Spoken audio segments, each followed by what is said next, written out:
कुछ कुछ लोगों का ये सोचना रहता है पिंपल्स आ रहे हैं, टीनेज प्रॉब्लम है, आने दो, रहने दो, तो चले जाएगी अपने आप। That is wrong. देखा जाए तो रेखा जी उतनी ही यंग दिखती है या अनन्या पांडे की स्किन इतनी ग्लोइंग दिखती है। What are they really doing? Kajol अब भी लगता नहीं कि शी इज इन 50s और 60s समथिंग। हाँ, आजकल जैसे कॉस्मेटोलॉजी की तो हर कोई प्रैक्टिस करना चाहता है, but I will recommend and suggest everyone that there is difference between dermatologist and cosmetologist. Dermatologist or cosmetologist, fine, we say that dermatologist and cosmetologist, but dermatologist versus only cosmetologist. Skin लगाना तो सबसे पहले बहुत जरूरी है, क्योंकि हम देखते हैं कि एक्सटर्नल और इंटरनल फैक्टर्स दोनों हैं। तो जैसे मैं घर में बैठा हूँ तब भी सनस्क्रीन लगा के बैठना चाहिए? घर में बैठ के आप किचन में गैस के पास काम कर रहे हो तो लगाना। अच्छा, अब दिखाते हैं कि एक फेस वॉश में नीम का कुछ कंटेंट है और आप उससे चेहरा धो लीजिए, या टर्मरिक का कोई कंटेंट है उससे चेहरा धो लीजिए, चारकोल का कोई कंटेंट है उससे चेहरा धो लीजिए और ये इससे चला जाएगा। How much really truth is in this issues? Hello everyone, welcome to your favourite podcast channel unfiltered stories by Pankaj Manekar. दोस्तों, आज से हम एक्चुअल में एक मेडिकल सीरीज स्टार्ट करने वाले हैं। और इस मेडिकल सीरीज कहाँ से स्टार्ट करें, क्योंकि हेल्थ इश्यूज, मेडिकल इश्यूज में इतने सारे सेगमेंट्स है कि एग्जैक्टली स्टार्ट कहाँ से करें, ये बड़ा क्वेश्चन मेरे सामने था। पर फिर एक देखा गया है कि फिलहाल यूथ में कहिए या फिर मिलेनियल्स में कहिए, स्किन केयर, हेयर फॉल या डर्मेटोलॉजी से रिलेटेड बहुत सारी क्यूरोसिटी है, और क्यूरोसिटी से ज़्यादा तो मिथ्स है। बहुत से यूथ कुछ गलत प्रोडक्ट या कुछ गलत आदतों की वजह से अपने स्किन को, हेयर को परमानेंट या पार्शियली डैमेज कर रहे हैं। So this podcast is all about your skin care routines, your hair fall issues and overall your well-being of the life and your looks. And for that we have a very special guest with us, Dr. Swarupa Chakole ma'am. Ma'am, welcome to our podcast channel. First of all, Thank you very much. she is a dermatologist and cosmetologist, and she is very famous with her treatments regarding skincare routines and hair fall routines. So दोस्तों, आज हम जानेंगे exactly कि आपके मन में, आपके दिल में जितने कुछ सवाल होंगे उन सभी को मैं कवर करने की कोशिश करूंगा, including modern technique, modern technologies, जो एक ट्रेंडिंग अलग अलग अजीब अजीब चीज़ें चल रही है फिलहाल, उन सभी चीज़ों का जो निराकरण है मैं उसको कंप्लीट करने की कोशिश करूंगा इसमें। अगर कुछ छूट जाए गलती से तो आप कमेंट में ज़रूर मुझे पोस्ट करिएगा। Before that you have to subscribe to our channel and you have to like this video if you feel like that this was really value addition from my side. So first of all, Swarupa ma'am, thanks again that you gave your precious time to our podcast channel. You are most welcome. Ma'am, बहुत ज़्यादा इसमें time नहीं waste करते, सीधा मुद्दे पे आते हैं। बिल्कुल। एक्चुअल में स्किन केयर कहिए तो यूथ या मिलेनियल्स या मिड एज जो पर्सन्स हैं, सब में क्यूरोसिटी होती है। सबसे बड़ा प्रॉब्लम होता है टीनेजर्स और यूथ का, वो है एक्नेस एंड पिंपल्स। प्रैक्टिकल ये एक्नेस और पिंपल्स का रीजन क्या है, मतलब क्यों वो आते हैं सरफेस पे? आपका एकदम सही क्वेश्चन है कि टीनेज एज की सबसे बड़ी प्रॉब्लम मतलब pimples, as far as skin problems are considered. So ये पिंपल्स जो रहते हैं टीनेज एज में क्यों होते हैं सबसे ज़्यादा, क्योंकि हार्मोनल चेंजेस होते हैं बॉडी में। सो हार्मोनल चेंजेस के कारण क्या होता है कि ऑयल सिक्रेशन ज़्यादा होता है फेस पे ग्लैंड्स रहते हैं कुछ पर्टिकुलर, जो हार्मोन्स के इन्फ्लुएंस के कारण ज़्यादा ऑयल सिक्रेट करते हैं, सीबम बोलते हैं हम उसको। एंड उसकी वजह से क्या होता है कि कीटाणु और ऑयल दोनों का कॉम्बिनेशन बन के पिंपल्स बनते हैं। So that is the main reason why teenage. One problem is, एक प्रॉब्लम है हार्मोन्स, दूसरा है ऑयली स्किन। अच्छा, है ना, ऐसा जरूरी नहीं है कि हार्मोन सभी टीनेजर्स को नहीं होता है, एक टेंडेंसी होती है, ऑयली स्किन रहती है किसी किसी की। देन हेरिडिटरी, अनुवंशिक पण असतं, हेरिडिटरी रहता है ना, जैसे मम्मी को ज्यादा आ रहे पिंपल्स तो बेटी को भी आएंगे, जेनेटिकली रहता है। तो एक ये भी रहता है। और फूड हैबिट्स, आजकल क्या है, जब हम छोटे थे तो हम पिज्जा बर्गर तो हमने सुना भी नहीं था नाम, वी वर नॉट अवेयर कि ये पिज्जा बर्गर ऐसी चीजें भी होती है। आजकल बच्चों को ये जंक फूड और ये सब चीजें भी एड ऑन करती है। अच्छा। तो ये दिस इज एक सिंगल फैक्टर नहीं रहता, उसको हम मल्टी फैक्टोरियल बोलते हैं, multiple factors, hormones, oily skin, junk foods, ये सब chocolate, sweets, everything is causing this. यहाँ पर मैम एक एक्चुअल में एक्नेज और पिंपल्स से रिलेटेड, जैसे हम जंक फूड खा रहे हैं या हम जब भी जंक की बात होती है तो मोस्टली होता है कि उसमें शुगर कंटेंट और सॉल्ट कंटेंट ज्यादा है। तो क्या हम इस पे बात कर सकते हैं कि एग्जैक्टली बायोलॉजिकली ये जंक फूड के कौन से कंटेंट किस तरीके से आपके बॉडी पे या स्किन पे काम कर रहे हैं और उस वजह से एक्नेज या पिंपल्स उभर के आते हैं? हाँ, तो इसमें हम मेन दो कारणीभूत रहते फूड आइटम्स, एक ऑयली एंड एक दूसरा chocolate based. Okay, chocolate based. Chocolates these are, यानी डेयरी प्रोडक्ट्स भी बोल सकते हो उसमें, ओके, है ना। ये तीन चीजें हैं, क्योंकि पहले ही हम बोल रहे हैं कि अगर ऑयली स्किन है और हार्मोनल चेंजेस है तो पिंपल्स आ रहे हैं। तो उसमें आप अगर ऑयली फूड ज्यादा लेते हो तो वो इनडायरेक्टली क्या करता है, गट को भी, अपना गट जो रहता है उसको भी अनहेल्दी करता है, and because of all this things वो एक्नी में ये होता है उसका। तो अब जैसे ही एक्नेस और पिंपल्स का इशू आता है तो बहुत सारी ट्रीटमेंट्स और यूथ में बहुत सारा स्किन केयर का। First of all I would like to start from कि ये जो फेस वॉश है डिफरेंट टाइप के या फेस मास्क होते हैं, दिखाते हैं कि एक फेस वॉश में नीम का कुछ कंटेंट है और आप उससे चेहरा धो लीजिए, या टर्मरिक का कोई कंटेंट है उससे चेहरा धो लीजिए, चारकोल का कोई कंटेंट है उससे चेहरा धो लीजिए और ये इससे चला जाएगा। How much really truth is in this issues? आपने ये सुना होगा, prevention is better than cure. So prevention में फेस वॉश का रोल है, लेकिन ऑलरेडी पिंपल हो चुके हैं ना, अच्छा, तो उसमें रोल नहीं है। ओके, सो आप अगर ये है, आपको पता है कि आपकी ऑयली स्किन है, तो आपने जितने भी नाम लिए उससे बेटर है सैलिसिलिक एसिड प्रिपरेशन के फेस वॉश रहते हैं। ओके, तो ये जो जिसमें सैलिसिलिक एसिड जिस फेस वॉश में रहता है वो ऑयल को थोड़ा सा ये करता है, एंड देन पिंपल्स आना कम हो पाएंगे। लेकिन अगर ऑलरेडी है पिंपल्स तो उसमें फेस वॉश से ज्यादा इंपॉर्टेंट है ओरल मेडिसिन है, या फिर ट्यूब्स रहते हैं, बेंजोइल पेरोक्साइड के ट्यूब्स रहते हैं, या फिर जो भी हम प्रिस्क्राइब करते हैं क्लिंडामाइसिन के ट्यूब्स रहते हैं। सो एक बार पिंपल होने के बाद फेस वॉश का रोल नहीं है ज्यादा, जस्ट अगर प्रिवेंशन में रोल है उसका। लेट्स अज्यूम कि किसी को पिंपल्स से एक्नेस आ रहे हैं बार-बार और वो ट्रीट नहीं करता उसे, लाइक वो ऑटोमेटिक दब जाते हैं, तो इसमें कई बार देखा जाता है कि गड्ढे होते हैं या, है ना, तो क्या यूथ ने पिंपल्स आने के साथ ही ट्रीटमेंट स्टार्ट करनी चाहिए? बिकॉज वो जो गड्ढे है, एक बार गड्ढे हो गए तो क्या या फिर उसको भी आप क्योर कर सकते हैं? गड्ढा हो भी गया, पिंपल चला भी गया, तो कैन वी क्योर इट और उससे पहले ट्रीट करना ज्यादा सही होगा? इसमें दो थेरीज है। एक तो है पिंपल्स, कुछ लोगों का ये सोचना रहता है पिंपल्स आ रहे हैं, टीनेज प्रॉब्लम है, आने दो, रहने दो, तो चले जाएंगे अपने आप। That is wrong, that is totally wrong. क्योंकि अगर आपको ये पिंपल्स एक तो प्रॉब्लम है, आप उसको ट्रीट नहीं करोगे तो आपने जैसे सही कहा कि स्कार्स डेवलप होते हैं। क्यों स्कार डेवलप होते हैं? क्योंकि आप उसको ट्रीट नहीं कर रहे हो, तो वो पुराने पिंपल्स हो रहे हैं, बहुत रिकरेंट पिंपल्स आ रहे हैं, तो उसकी वजह से स्कार्स डेवलप होते हैं। अगर आप प्रॉपर इनिशियली अर्ली स्टेज में ट्रीटमेंट करते हो तो स्कार्स नहीं डेवलप होंगे। और आपका दूसरा क्वेश्चन था कि अगर स्कार डेवलप हो गए तो उसको क्या करना है। तो स्कार डेवलप होने के बाद थोड़ा टफ काम रहता है, वो कोई गोलियों से वगैरह ठीक नहीं होते। So you need procedures for that. Okay, like हम लोग प्रोसीजर्स करते हैं, fractional CO2 laser is one of the option, chemical peeling second option, okay, and then microdermabrasion. अब ये तीनों चीजें हैं जो काम करती है, डिपेंड्स ऑन कि किसको कितनी डेप्थ के एक्ने स्कार्स है, तो उसके हिसाब से फिर ट्रीटमेंट हम डिसाइड करते हैं। ओके मैम, अभी ना यूथ में एक्ने पिंपल से इश्यूज आते हैं, लोग उसे ट्रीट करते हैं या नहीं करते हैं अपने अपने मिथ्स के हिसाब से, अपने अपनी समझ के हिसाब से। But what are the best skin care routines जो हमने डेली बेस पे फॉलो करना चाहिए ताकि हम एक्नेस को या पिंपल्स को प्रिवेंट कर सके?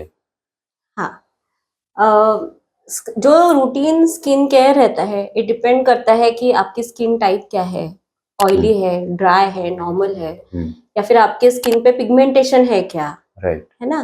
तो ये सारे फैक्टर्स जो है वो डिसाइड करता है आपकी स्किन केयर। बट स्टिल ऐसा आपको तो एनालाइज नहीं कर पाओगे आपकी मेरी स्किन कैसी है। मैं एक रूटीन सबके लिए बताती हूँ कि सबके लिए क्या रहता है एक रूटीन केयर। तो हम जब we will start from the morning, आप सुबह से Right. स्टार्ट करो, तो रात में हम सोते हैं तो रात भर में अपने चेहरे पे सिक्रीशंस और ऑयल सब जमा हो जाता है। तो ये बहुत रेयरली देखा गया है कि आप सुबह फेस वॉश से फेस वॉश कितने लोग करते होंगे? I don't think. सुबह उठ के नॉर्मली आपने चेहरे पे पानी लगाया, हो गया काम। सो that is not the ideal thing. Ideal thing is you should clean your face either with cleanser या फिर फेस वॉश। ये प्रैक्टिस बहुत जरूरी है आपकी स्किन अच्छी रखने के लिए। तो ये करोगे आप तो क्या होता है, रात भर का जो ऑयल जमा हुआ है वो आपका क्लियर हो गया। Skin oils are essentially bad for skin? Not exactly bad, है ना। तो थोड़े प्रमाण में तो चाहिए, थोड़े प्रमाण में तो ऑयल चाहिए, बट वो रात भर का तो ज्यादा हो जाता है ना।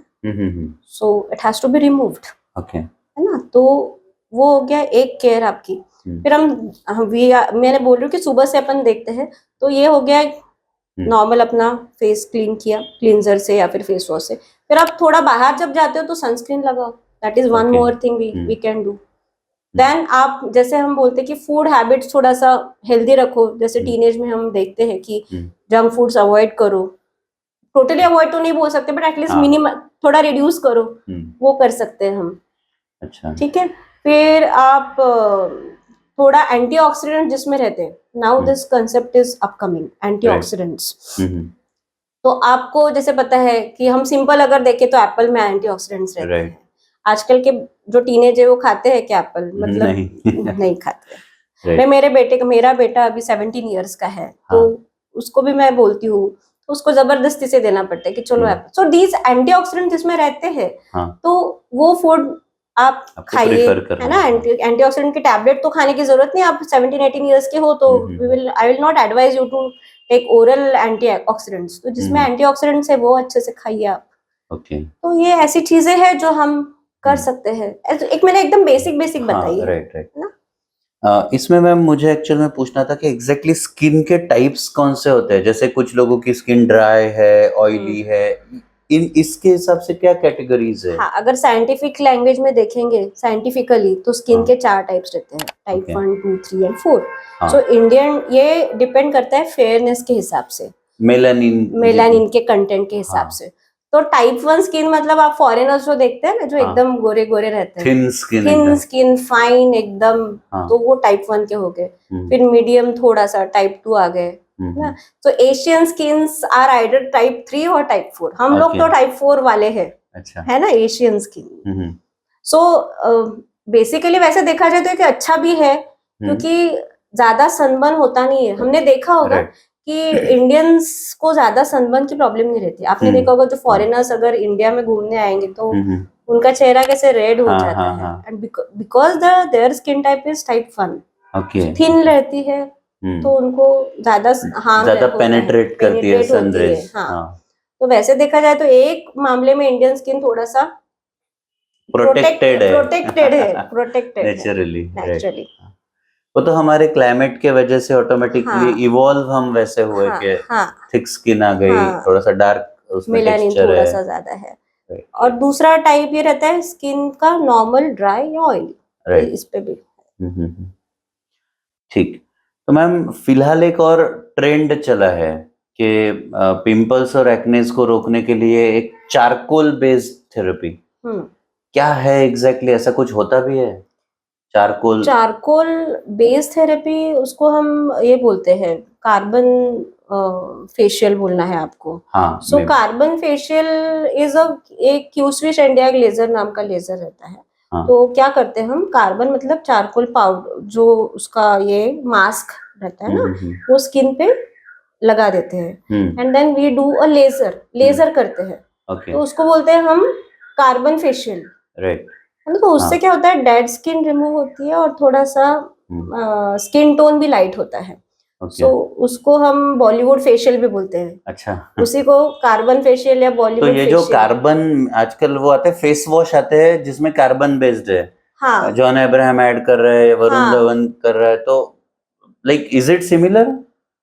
हाँ, अच्छा, थोड़ा सा मतलब थोड़ा सा बोल सकते हैं। एक और आता है, मैं मतलब एक बहुत हम कह सकते हैं बेसिक सा क्वेश्चन है मेरे माइंड में, शायद बहुत सारे व्यूअर्स के माइंड में होगा।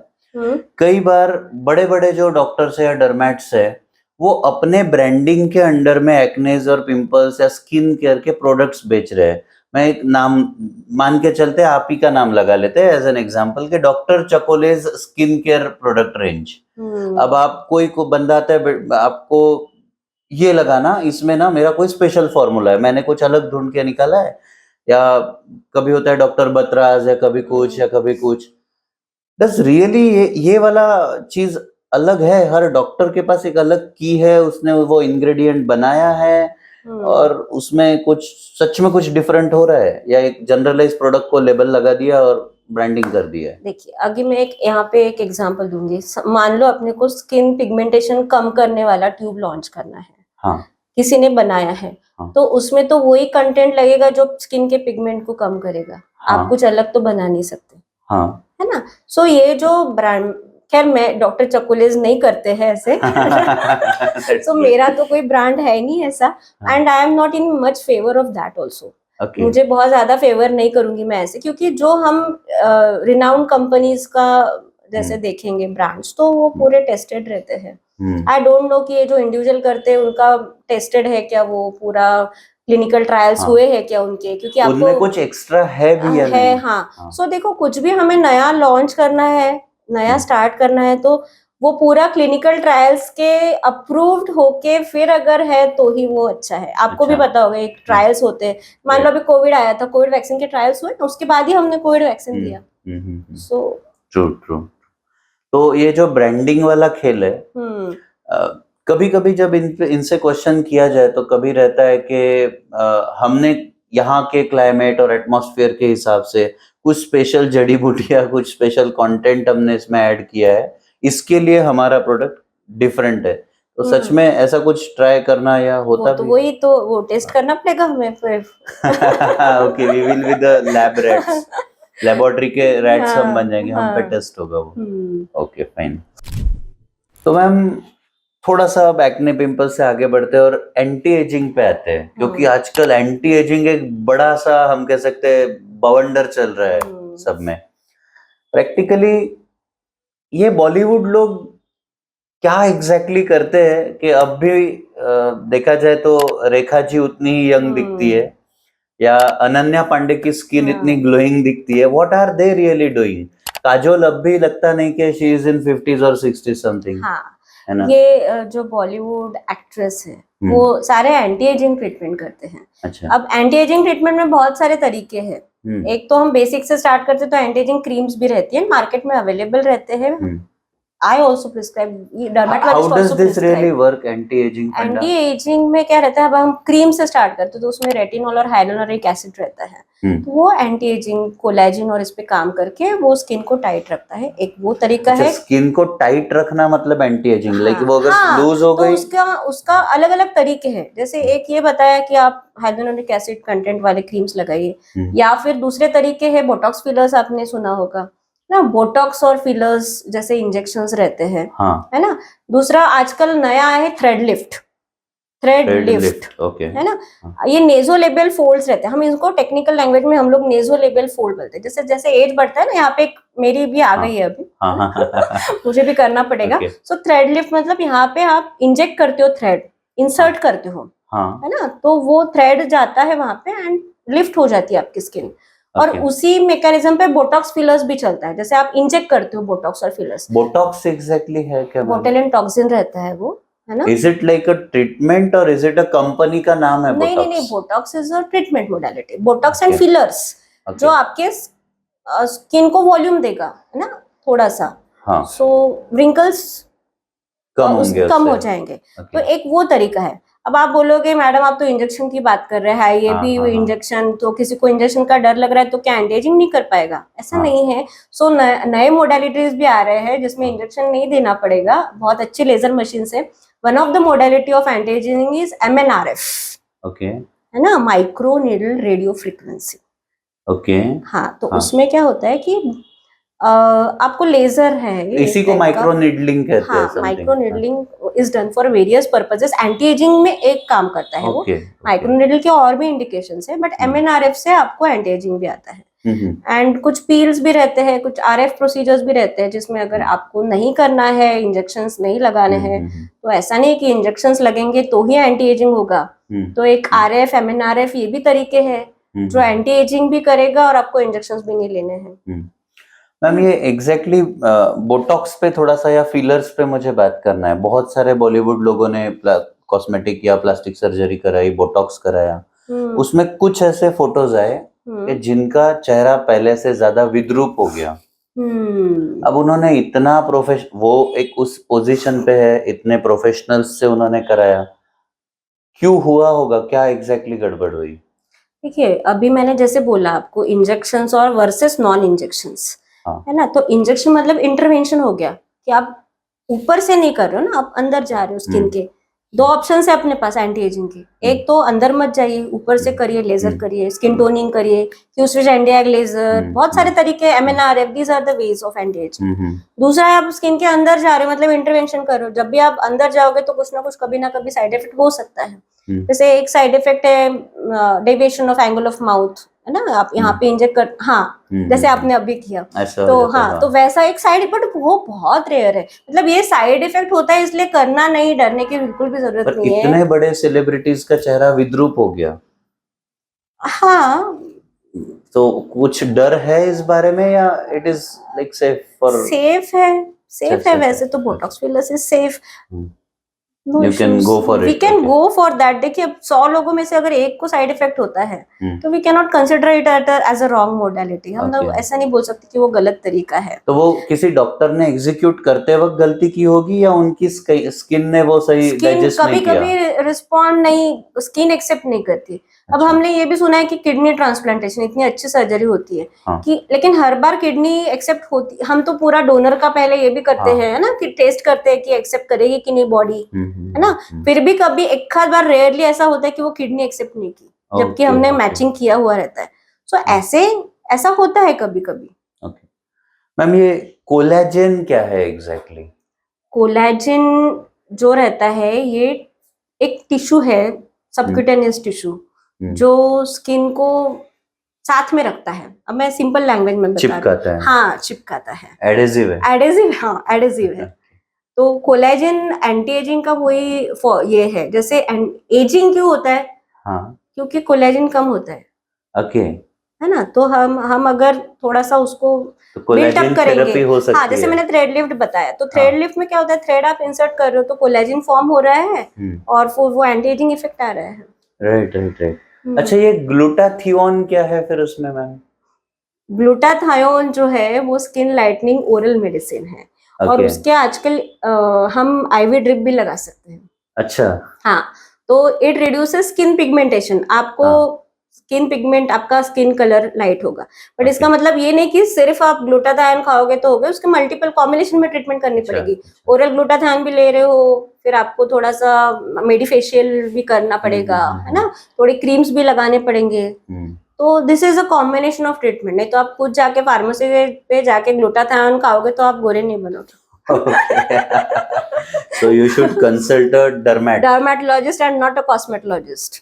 Again, there is difference between, I will lead this question on myself, कि अभी आजकल जैसे कॉस्मेटोलॉजी की तो हर कोई प्रैक्टिस करना चाहता है, but I will recommend and suggest everyone that there is difference between dermatologist and cosmetologist. Dermatologist or cosmetologist, fine, we say that dermatologist and cosmetologist, but dermatologist versus only cosmetologist. So nowadays बहुत सारे लोग जो है, आपको पता ही नहीं है, आपको सिर्फ ये समझ में आता है कि यहाँ पे हाइड्रा फेशियल होता है, दैट इज नॉट इनफ। आपके स्किन के लिए वो उतना काफी नहीं है। आपको एक प्रॉपर क्वालिफाइड डॉक्टर से ट्रीटमेंट करना जरूरी है। तो आपको ये देखना है कि वो जो कॉस्मेटोलॉजी की प्रैक्टिस करने वाला है वो सच में सिर्फ कॉस्मेटोलॉजिस्ट है कि डर्मेटोलॉजिस्ट भी है। Okay, there is so many things here. Ma'am, पता नहीं अचानक से एक ट्रेंड चल पड़ा है फेस योगा, कि सुबह उठिए, कुछ ऐसा करिए, कुछ वैसा करिए। हाउ डज रियली फेस, मतलब does it work first thing, और अगर वर्क करता है तो किस तरीके से, बायोलॉजिकली एग्जैक्टली क्या हो रहा है कि फेस योगा वर्क कर सकता है? हाँ, मैं ऐसा नहीं बोलूंगी कि फेस योगा करोगे तो आपका एजिंग होगा ही नहीं। That is just a preventive modality we can say, है ना। तो थोड़ा सा पोस्टपोन कर सकता है एजिंग को, हाँ है ना। बट आप प्रॉपर तरीके से, अब मुझे तो फेस योगा मैं बता नहीं पाऊंगी क्योंकि कैसे है उसका डेमोन्स्ट्रेशन नहीं दिखा पाऊंगी, बट हाँ इट रियली थोड़ा सा तो बेनिफिट है ना उसका। उसमें क्या रहता है कि आप जो योगा करते हो तो मसल्स का ही एक्सरसाइज है वो, तो Okay. मसल स्ट्रेंथनिंग की वजह से आपके मसल को थोड़ी स्ट्रेंथ मिलती है, Okay. उसकी वजह से स्किन टाइटनिंग दिखता है। मैम एंटी एजिंग प्रोडक्ट्स में बहुत बार देखा जाता है कि स्टेरॉइड्स यूज होते हैं सीधे सीधे। कुछ ऐसे एक्सपीरियंसेस आए तो क्या ये डायरेक्टली एप्लीकेशन वाले हैं पर उसमें स्टेरॉइड्स है, या ओरल मेडिसिन से उसमें स्टेरॉइड्स है?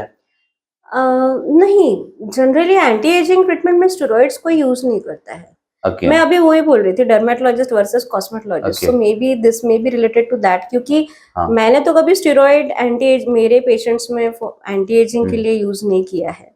नहीं, कुछ होते हैं फेयरनेस क्रीम्स है और वो थोड़ा सा आपके रिंकल्स को कम कर देंगे। हाँ, बट नहीं करना चाहिए आइडियली स्टेरॉइड Okay. यूज, नहीं होता नहीं, है। जैसे किसी क्रीम में ऑलरेडी है, कोई एक प्रोडक्ट चल रहा है, कोई एक एक्ट्रेस आती है कहती है कि ये प्रोडक्ट यूज करिए, आप 15 दिन में गोरे हो जाओगे, आपका हाँ, तो that is wrong practice, that is wrong. How to identify, मतलब आपको क्या वो ट्यूब में पढ़ना होगा कि ये शब्द अगर आपको दिखे तो आप ये वाली क्रीम यूज मत करिए? आपको पढ़ना ही नहीं है।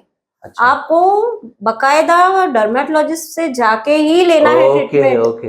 आपको खुद no self medication, I will not advise self. आपको थोड़ी ना, अगर अभी मेरा 25 साल का एक्सपीरियंस है, हाँ, है ना, तो अब ये आप 25 मिनट में गूगल करके तो नहीं समझ पाओगे। मैं हमेशा मेरे पेशेंट्स को भी बोलती हूँ जो ऐसे खुद सेल्फ मेडिकेशन या फिर खुद से करके आते हैं, तो मैं उनको बोलती हूँ कि आप 25 मिनट गूगल करोगे तो 25 साल का एक्सपीरियंस तो आपको नहीं मिलेगा।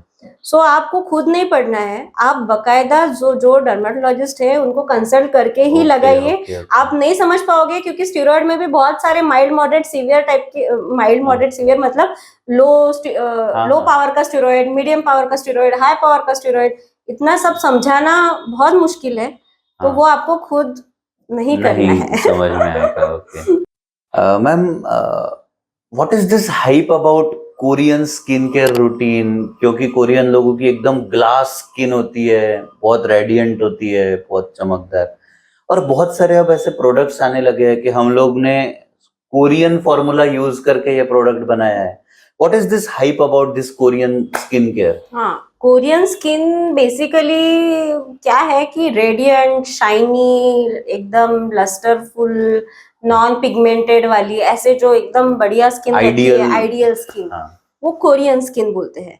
बट हमें ये समझना है कि हमारा जेनेटिक, जैसे मैंने बताया कि स्किन के टाइप्स होते हैं और हमारा तो टाइप 4 स्किन है, तो वी हैव टू एक्सेप्ट, पहली चीज तो हमें एक्सेप्ट करना चाहिए कि अपनी कोरियन स्किन नहीं है, है ना। हाँ, कुछ कुछ है अपने इंडिया में भी, जैसे पंजाबीज एंड ऑल, उनकी बेसिकली स्किन अच्छी रहती है, है ना। बट स्टिल इसका मतलब ये भी नहीं बोलूंगी मैं कि आप केयर मत करो या फिर आप उसके लिए एफर्ट्स मत लो, अच्छी स्किन रहनी चाहिए, but don't keep the target of Korean skin. अच्छी हेल्दी स्किन हो, थोड़ा सा पिगमेंटेशन अगर है तो वो रिमूव कर सकते हैं अपन, उसके बहुत सारे तरीके हैं। फेस वॉश यूज कर सकते हैं हम, स्किन लाइटनिंग क्रीम्स रहते हैं वो यूज कर सकते हैं, हाइड्रा फेशियल, मेडिफेशियल रहता है वो आप कर सकते हो। मुझे एक्चुअल में यहाँ पर आना ही था मैम, ये जो हाइड्रा फेशियल्स है या नाइट्रोजन फेशियल्स है, थोड़ा सा उस पे हम फोकस करें, एग्जैक्टली क्या है? हम फेशियल सुना है अपन ने, सभी लोग करते हैं फेशियल, है ना, बट उसके आजकल तो सलून में जाओ तो चार वो सलून वाला बता देता है इतने फेशियल है, तो उसमें केमिकल्स रहते हैं, है ना, तो वो हार्मफुल भी हो सकते हैं। हाइड्रा फेशियल में क्या है ना, अब हम जो एनवायरनमेंट का, वो मशीन रहती है हाइड्रा फेशियल की, वो क्या करती है, जो एनवायरनमेंट में ऑक्सीजन है उसको ट्रैप करती है उसमें, और ट्रैप करती है मतलब उसमें जो ऑक्सीजन रहता है उसको हम यूज करते हैं। So that is oxyfacial and hydra facial basically, है ना। सो हम वो स्किन, एक नोजल टाइप का ये रहता है और उससे हम ब्लो करते हैं ऑक्सीजन स्किन पे, तो उससे क्या रहता है कि पूरा आपकी स्किन ग्लो करेगी, और उसके थोड़े से फील गुड भी रहता है, पेशेंट को अच्छा लगता है, ना। तो ऑक्सीफेशियल मतलब वो ऑक्सीजन, प्रोसेस्ड ऑक्सीजन आपको, और हाइड्रा फेशियल में आप कोई केमिकल या फिर कुछ यूज करते हैं हम लोग, है ना। तो this is a good thing कि आपके स्किन का टैनिंग रिमूव होता है, थोड़ा स्किन टोन लाइट हो जाता है। How frequent one can do that? उसके सेशंस लेने पड़ते हैं, जनरली 4 to 5 सेशंस। लाइक मैं जनरली सलून जाने वाला इंसान हूँ और मैं मेरे सलून वाले को कहता हूँ बेटा हाइड्रा फेशियल कर दो, तो मैं कितना पर वीक कर सकता हूँ, पर मंथ कर सकता हूँ, या फिर से डरमैट को पूछ के ही करना हाँ, चाहिए? मेरा वही अभी आंसर था कि आपने बोला ही, जैसे ही बोला सलून वाले कि हाँ जाके हाइड्रा फेशियल, तो instead of that you go to a dermatologist and do medifacial. Okay okay, okay. तो उसमें सिर्फ हाइड्रा फेशियल या मेडी फेशियल नहीं रहता, उनके स्टेप्स रहते हैं अलग अलग इन कॉम्बिनेशन अच्छा। Along with the hydra facial, है ना। सो Right. अगर जैसे मैं भी करती हूँ तो मेरा सिर्फ हाइड्रा फेशियल नहीं रहता, उसमें उसके पहले के 2-3 स्टेप्स और उसके बाद में भी एक स्टेप है। So it's a combination of 5 steps which I do for skin lightening, right. है ना। अच्छा, ऐसा है वो। मैम एक क्वेश्चन ऐसा था कि बहुत सारे लोग सुबह उठते हैं, मिल्क लगाते हैं, कुकुम्बर लगाते हैं, टर्मरिक लगाते हैं, या फिर कुछ अलग अलग तरह की मिट्टी लगाते हैं, कभी मुल्तानी मिट्टी, कभी कोई मिट्टी। तो ये जो नेचुरल जो थिंग्स है, कभी पीलिंग लगाते हैं संतरे का, अभी तो मैंने रिसेंटली जामुन का पील देखा। रियली डू दे वर्क और हाउ डू दे वर्क? आपने अभी जो क्वेश्चन पूछा कि ये टर्मरिक, रॉ मिल्क और ये सब जो है, मुल्तानी मुल्तानी मिट्टी, बहुत मुझे मिट्टी, क्यूरियोसिटी है इस हाँ बारे हाँ में। हाँ, तो उसको यूज करने में साइड इफेक्ट कुछ नहीं है, भले इफेक्ट उतना नहीं मिलेगा जितना आपको मेडिकेटेड क्रीम से या ट्यूब से मिलेगा। अच्छा। जैसे एक एग्जांपल देती हूँ कि विटामिन सी अच्छा रहता है स्किन के लिए, आप संतरे कितने खाओगे 500 मिलीग्राम विटामिन सी मिलने के लिए, so it's same as that, है ना।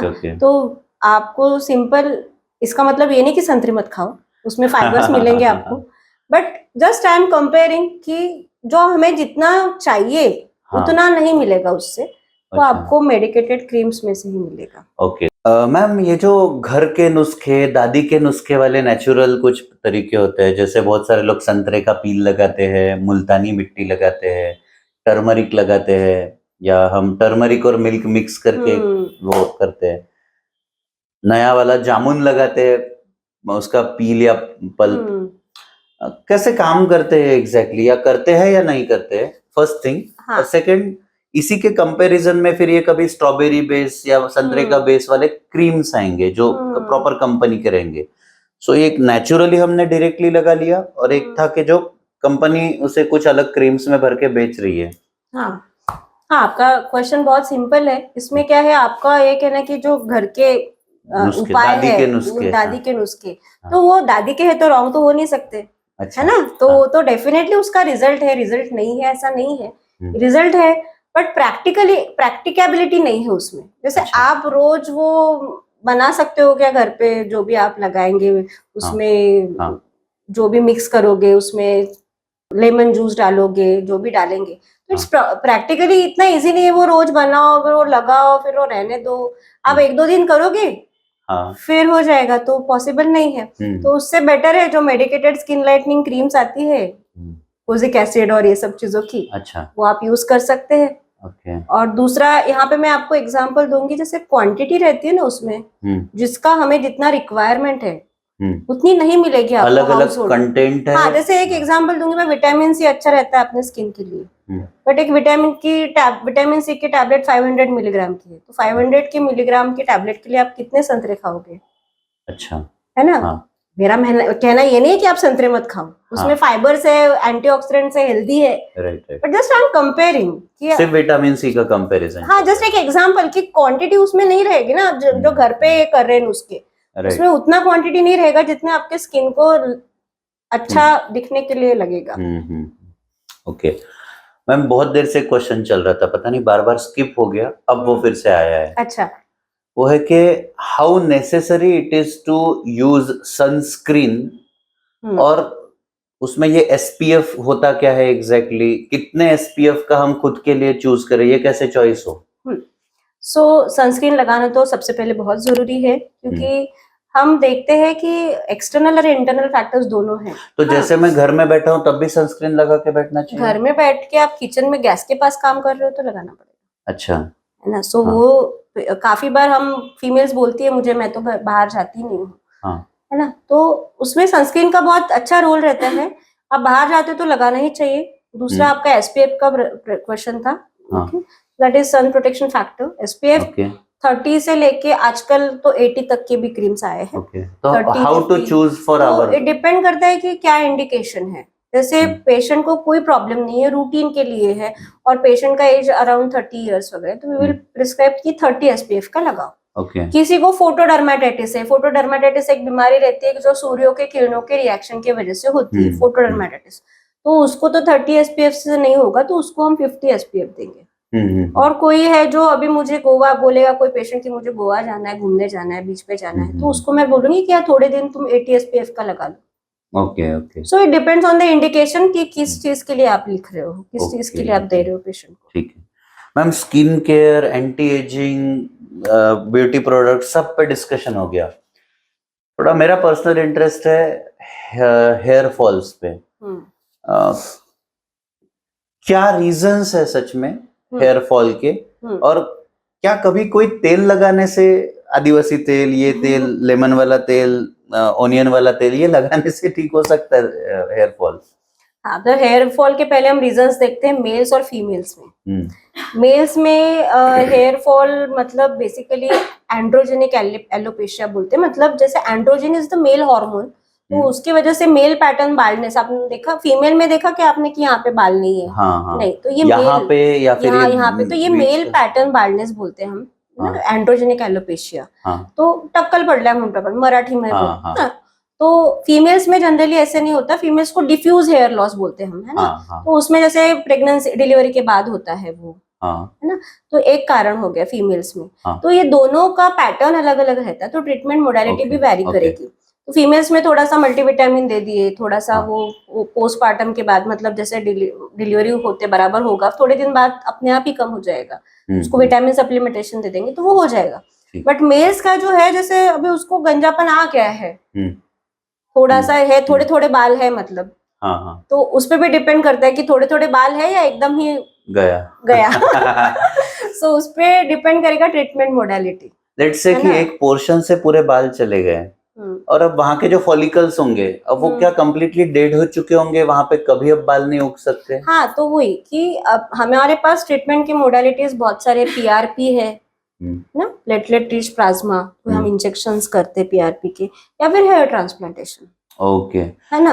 वो एक क्वेश्चन मेरा स्किप हो रहा था मैम, जो ऑयल्स लगाते हैं, क्या भृंगराज ऑयल लगाते हैं, आदिवासी ऑयल लगाते हैं? ये ऑयल्स नहीं, बट मैं ये बोल सकूंगी कि जो मेडिकेटेड ऑयल्स है जिसमें मिनॉक्सिडिल रहता है, उसके रिजल्ट्स बहुत अच्छे हैं। अच्छा। एंड आप प्रिस्क्रिप्शन के साथ आप उसको यूज करिए। जैसे हम देखते हैं ऐड में केश कांति, केश कुंज, ये वो यूज करो, वो बेसिकली थोड़ा सा बेनिफिट होता होगा उससे, बट इतना नहीं होता होगा। ओके। फिर उसमें एक हेयर फॉल की ट्रीटमेंट कहाँ तक सक्सेसफुल रहती है सच में? हेयर फॉल की ट्रीटमेंट में अभी बहुत सारे तरीके आए हैं, जैसे मैं अभी बोल रही थी कि आपके पास ट्रीटमेंट के बहुत सारे ऑप्शन है, पीआरपी है, हेयर ट्रांसप्लांटेशन है, तो ये डिपेंड करता है कि आपका प्रॉब्लम कितना है। Okay.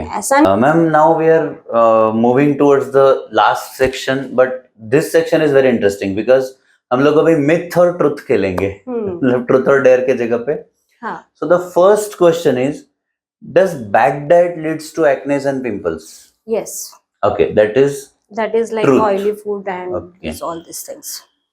Higher SPF better protects the sun exposure. Yes, higher the SPF, it protects the skin.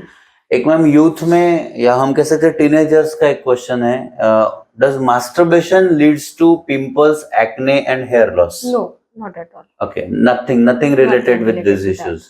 Okay. फिर है मैम स्क्रबर्स जो होते हैं, जो स्क्रबिंग होता है, does they remove blackheads? It will not remove the blackheads, but it will reduce the oil on the skin, that's it. Okay, fine. Expensive products provides better results? Expensive products will obviously give good results. Okay. Because it is like कि उसमें contents अच्छे रहेंगे। कभी कोई doctor ने खुद का branding लगाया, 200 का चीज 2000 में बेच दिया, ऐसा नहीं हो सकेगा मैम? हाँ, ये हो सकता है। Okay, this is a possibility. This is a possibility. Truth और डेयर में फिर, ट्रूथ और मिथ में फिर एक बार, natural products are better than chemical products? No. Okay, this is a myth. This is a myth. Okay. Fairness creams can only lead to fairer skin. No, only cream cannot lead to fairer skin. You have to do a proper treatment, Okay. skin lightening treatment. For that आपको उसमें oral medicine भी लेनी पड़ेगी, Okay. Creams के साथ आपको procedures भी करने पड़ेंगे. Adding this, do we really fond of fairer skin? Many of the youngsters nowadays. Okay. तो हम कर सकते हैं fairer हाँ, skin. कर सकते हैं. अच्छा, ठीक है. Dark circles are mainly due to sleeplessness. That is one of the factor. But उससे Okay. ही होता है ऐसे नहीं है. अच्छा. Other factors जैसे hereditary है, genetic रहता है, Okay. stress है, more screen time. So all these things are there. Ma'am this was wonderful session. Actually बहुत सारे मेरे खुद के कॉन्सेप्ट क्लियर हुए, होपफुली ऑडियंस के भी हुए होंगे. और अगर आप किसी चीज को और जानना चाहते हैं, कुछ डीपर जानना चाहते हैं, तो हम एक और सेशन मैम के साथ प्लान करेंगे. बट आपके क्या क्वेश्चंस है इससे रिलेटेड, या कुछ ऐसी चीजें हैं जो हमसे इस डिस्कशन में छूट गई, आप कमेंट बॉक्स में जरूर डालिए. But till then ma'am, the podcast was really wonderful, very informative and fulfilled our all the curiosities. Thank you so much for giving us this wonderful discussion. Thank you so much. Thanks a lot.